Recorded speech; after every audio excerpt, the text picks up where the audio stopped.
Welcome to my channel, or welcome back if you're a returning viewer.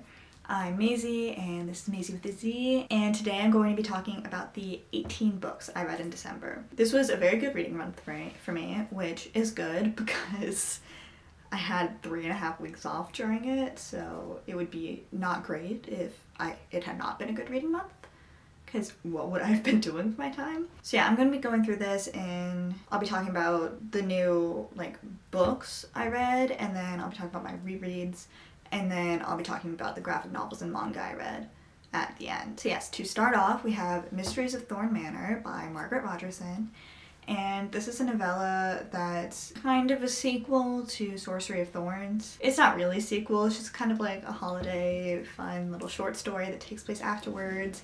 It's super fluffy and magical and so much fun. It was just genuinely a very good time. Did it feel a bit like fan fiction? Yes, but not in a bad way, just in that I'm not really sure what the point of this was as a published book. But yeah, if you like Sorcery of Thorns, I definitely recommend it because it's just all of the characters from that, and it's chaotic and cute and fun, and there's so much fluff between Elizabeth and Nathaniel, and it's a good time. It's not high stakes at all, it's just cozy and cute, and it was a really good read for December. It was the perfect seasonal vibes, and I gave that 4 stars. I enjoyed it a lot. It just didn't necessarily feel like there was anything amazing about it, you know? But it was a really good time, and I definitely recommend it if you like Sorcery of Thorns. And then we have The Final Gambit by Jennifer Lynn Barnes, which I gave 3 stars, and it's the 3rd book in the original Inheritance games trilogy, and I am declaring myself done with that trilogy, thank God. It was a time. It wasn't my favorite time. My issue with this trilogy is it should have been something I love because it's all about puzzles, and I love puzzle-based books, and I spent my entire childhood reading out every puzzle-based middle grade book I could get. I thought this was going to be a YA version of that, and it just wasn't that good. The puzzles weren't that interesting, and I didn't really care about the mysteries, and I did not connect with the characters at all, and it was overall just, it was very hard for me to enjoy the series because I just didn't care. And then this book was trying to be the high-stakes conclusion of the trilogy, and it fell so flat. Nothing about it landed well, and it was just not the time. This entire series, I can genuinely see how some people would like it. I can see why it's as popular as it is. I just did not connect with it at all, and it would just... I did not mesh with it whatsoever. It just was not for me, even though I really thought it would be. And then, after that, we've got some books I did really love. So first up is Kingdom of Ash by Sarah J. Maas, which is the final Throne of Glass book. And this was everything I could have wanted in a finale. I think it concluded all of the main characters' journeys so well. I don't know, I just love this series so much. I think this book hit the perfect mark between heartbreaking and hopeful. I think it just wrapped up the series so perfectly, and I just genuinely loved it, the entire 900 pages or however long it is. Yes, I loved it so much. It was so amazing, and I don't know, it was so good. Yeah, I don't even have the words for how good this is. It was absolutely perfect. 5 out of 5 stars. My favorite book in the series is still Queen of Shadows, but honestly, every book between Air of Fire and Kingdom of Ash is amazing. And even the first 3 books are so good. And I just love the series so much. I don't think I love any individual book in the series as much as I love A Court of Mist and Fury. But I love the entire series as a whole, and the epic story it's telling so much more than ACOTAR. It's just so good. Yeah, I don't know. I could spend an entire video just raving about Throne of Glass, but for the purposes of this video, we'll go ahead and go to the next book, which is A Curse for True Love by Stephanie Garber, which is the conclusion to the Once Upon a Broken Heart trilogy. This is another perfect conclusion. Was it as good as Ballad of Never After? No, but since The Ballad of Never After was a perfect YA fantasy enemies to lovers book, then I don't care. Nothing could have been as good as The Ballad of Never After. So even though this wasn't quite as good as that, it's still an easy 5 stars. It hits all the fairy tale, whimsical romance notes that the series is attempting, and it's such a good time. My only complaint is that we see way too much of the villain in this. but everything else is so perfect and it's just so good. Like, if you like fairy tale stories, if you like whimsical magical worlds, if you like enemies to lovers or like morally gray love interests, like any of this, you will adore this trilogy. You should absolutely pick it up. I will say, if you think there's any chance you'll ever want to read the Carvel trilogy, I would read that first. Like, you don't need to have read that to read this, but there are spoilers in this for the Carvel trilogy. So it's like, if you don't ever anticipate picking up the Carvel trilogy, you're fine to just go ahead with this. But if you would want to read the Carvel trilogy, then read that first, you know? So yes, A Curse for True Love, easy 5 stars. And then we have 10,000 Stitches by Olivia Atwater, which is the second book in the Regency Fairy Tales trilogy. I don't even know if trilogy is the right word for it because they're not really that connected, but series.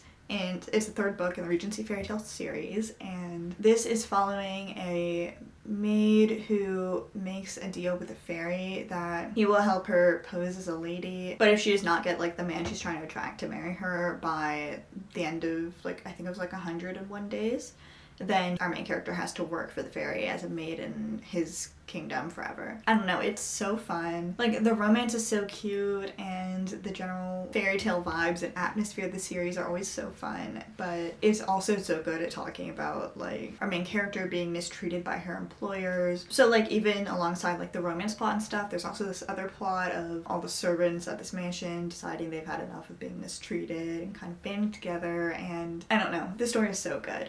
I did give it 4 stars just because I don't think the characters or story were quite as compelling as the Half a Soul story. Like, I felt like Half a Soul had a little more substance to it than this did, but it was still a really good time. And if you're looking for a kind of quick fantasy romance, pretty low stakes read, then this is a good choice for you. And then the book everyone's talking about, or was talking about back in early December when I read it, is Iron Flame by Rebecca Yarros, and I don't know. You can see the video where I read this up here somewhere. I mean, it was good. It was enjoyable. It's just, it was not nearly as good as Fourth Wing. Like, Fourth Wing was so fun, and like, it was an easy 5 stars just because it was such a fun read. And this, like, the pacing was just off, where it just needed some more edits. Like, it wasn't, the first half of it was way too repetitive and slow, and the second half had way too much crammed into it, and like, it just needed to be fixed. And I also had feelings about like the ending. And it's still a really fun time, super addictive, not quite as addictive as Fourth Wing, but it was still super fun and enjoyable. It just was not as enjoyable as Fourth Wing was. And I really think the production of this book was probably way too rushed, where like it needed some more editing done. And then I read Anyway the Wind Blows by Rainbow Rowell.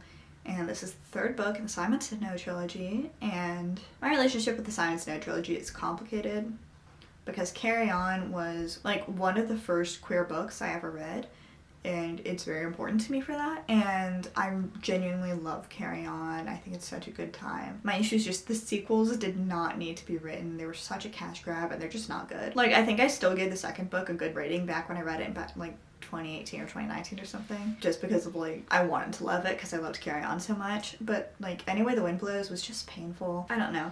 The best thing about it is it had one of the 3 main plot lines was a sapphic romance where they're just like trying to herd sheep most of the time, and it's so fun. But the rest of it is just like, there are a lot of issues with it. I'm gonna talk about this for a bit just because I need to get these feelings out. Where I think my biggest issue with this book is like, the first book is like glorified Harry Potter fanfiction, but this 3rd book, which is kind of about like the aftermath of war and moving on with your life and such, and it just covers all the themes so much worse than any post-war like Harry Potter fanfiction I've ever read. And I'm just like, when this series is basically fanfiction and you're doing a worse job than fanfiction, you need to stop. And then like, it completely glazes over everything that happened in the 2nd book to the point that it makes no sense that it didn't just jump from the 1st book to the 3rd book. There was no reason for this random road trip across America that ultimately did nothing, because virtually nothing that was raised during that book, except for one love interest to one of the main characters, is remotely relevant in this book. Like, it basically just serves to introduce one love interest who could very easily have been introduced in like 5 seconds at the beginning of this book. And then there are 3 completely separate plots going along, and none of them are remotely relevant. So it's just following like these 3 separate romances, and these have their like individual like magic level plot going on that don't actually sync up in any cohesive way when it seems like they should have. It was so like, it's just so weird as a fantasy trilogy conclusion, because there's no actual like high impact conclusion or anything. And Baz, who's like one of our two like main characters, has no personalities. And then there's just some like weird sex scenes for a YA book. Like weirdly descriptive for a YA book. And the thing I thought like was weirdest about it was like they were only between the gay male couple, and meanwhile like the straight couple kisses like a few times, and the sapphic couple gets to kiss like once, and I don't know, it feels very strange for me. I think it's weird. It was weirdly overly sexual for a YA book, and it felt very out of place among the actual plot anyway. So yeah, overall, this was not a good read. Do not recommend. I think this would have been 2 stars if it weren't for the sapphic sheep herders, so for that I gave it 3. But overall, not the best time. Would not recommend. Carry On is so much better if you just take it as a standalone like it was originally meant to be. Last new book on this list is Eva Evergreen's Semi-Magical Witch by Julie Abba. And this was 4.5 stars. It's middle grade fantasy following our main character Eva, who is a witch, and she's the daughter of like one of the most powerful witches in the kingdom, and she has to go on a quest to gain like apprentice witch status, or to gain novice witch status, and basically she has to like find a town that doesn't have a witch and help them for a month. And it's basically like she's not very good at magic, but it's her learning to take pride in what she can do and to find her own approaches to things, even if they're not exactly how like her mother or how another apprentice would necessarily do it. And it's just a really good time. It's super fun, like middle grade fantasy, and I don't know, it's just cute and it's such a vibe. So yeah, and then I reread 5 books this month. So the first 2 are Akatar and A Court of Mist and Fury, and they were both 5 stars when I first read them. They're still 5 stars. They're such good times. I love them. A Court of Thorns and Roses is just like a vibe, and even though it's a lot of Tamlin, it's still like, I love these 2 books so much. They're so comforting, and like A Court of Mist and Fury literally reads like her comfort fanfic.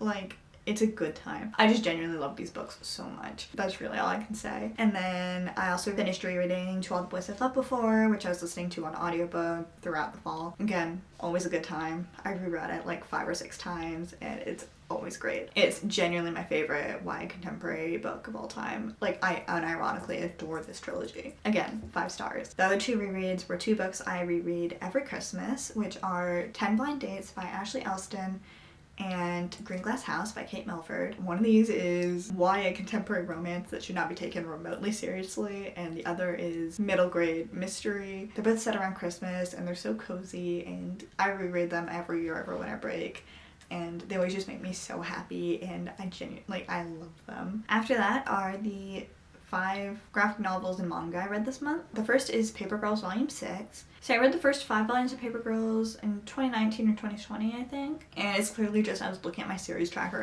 earlier this month, and I was like, that's a really easy series for me to knock out, because it's just one more comic volume. So I did. I didn't really remember anything that happened in like the 2nd through 5th volumes, but I remembered enough to like kind of understand it. I didn't give it a rating because there are definitely parts of the plot I was like not fully grasping.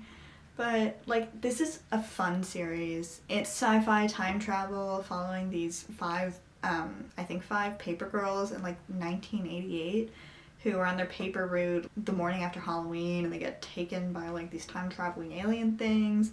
And it's just this interdimensional absurdity, and I remember the first 5 books being really fun. I don't think I'll ever reread this series, but I'm glad I finished it. Like, I'm glad I, like, finally read the ending. And then I read Is Love the Answer, which it's like single standalone manga volume. I gave it 4.5 stars, and it's following this girl who starts university, and kind of as she like forms her new community and makes new friends, she realizes she's asexual, and it's kind of just about her exploring her identity. And I just love it so much. Like, it was so good. Like, our main character Chika is great, and I love her development and her journey, and I like our supporting characters. And I liked the book's emphasis on like the fluidity of sexuality, which I don't often see touched on in books. So like my favorite thing about this book is it's like emphasis on like the variety of people who fall under asexual identities, and in comparison to other ace books that I really enjoy, like Loveless, I think this does such a good job on talking about like the spectrum of asexuality. I don't know, it was so good. Easy 4.5 stars. I wish to talk about like gay romantic identities a little more, but like it was overall a very good time. I highly enjoyed it. I definitely recommend it. Like I think it's the best handling of aspec identities that I've seen in virtually any book. And yeah, I just took off half star because like there were elements of the story I was just like, I don't really care about this. But overall, it was just such a good time. And then I have Sensory Life on the Spectrum, which is a anthology of comics by autistic artists. And I have mixed feelings about this. I thought parts of it were very good. There were some of it I really enjoyed. But this was not edited at all, and it very much should have been. One, the most concerning and like the biggest part of the reason I like knocked it down by so many stars when there were parts of it I really enjoyed was the fact that there was like outright misinformation in this. The most glaring one I noticed was them defining neurotypical as non-autistic people, which is just wrong. Like there are so many non-autistic neurodivergent people. There's ADHD, OCD, dyslexia, like there's so much, and it's like it's just such an incorrect statement, and for this book to have been published with that bit of information is not good. Like we have a word for non-autistic people, it's allistic, and it's just not good. Like that was pretty unforgivable for me. And then other than that, like there's also tons of just like misspellings, poorly formatted things. There were some of the comics that were simply like not the correct resolution for printing, and it overall seemed like just very little care went into publishing this. Like it just wasn't good, and like there's parts of it that I felt genuinely very seen and heard, and I do think this is a good introduction to a lot of autism concepts for like people who aren't autistic. But I'm literally just like, there should have been more editing put into this, and it should not be distributing like actual misinformation, like misdefining neurotypical. I also just felt personally, like as like an autistic person who keeps up a lot with autistic community stuff on social media and things, like none of this felt new to me necessarily. Like there's still comics in here that I really enjoyed and genuinely loved. It's just the rest of it was enough that like I cannot give this more than 3.5 stars, even though there are parts of it I like adored. And then we've got Witch Hat Atelier Volume 2, which I gave 4.5 stars. Witch Hat Atelier is a manga series. It's following these apprentices who are like training to be witches, and I just love everything about the series. Like the art is so beautiful, and the magic system is really well thought out and well done, and it's very unique. Or at least like I've never really read a magic system like it, except like maybe The Rhythmatist by Brandon Sanderson was maybe a little like it. But overall, I've never seen a magic system like it, and it's so fun and cute. Like just the right amount of stakes to keep you hooked without like feeling stressed, because I'm not coming in the series for regular fantasy level stakes, you know? And yeah, it's a good time. I love the characters, and it's so good. So yeah, 4.5 stars.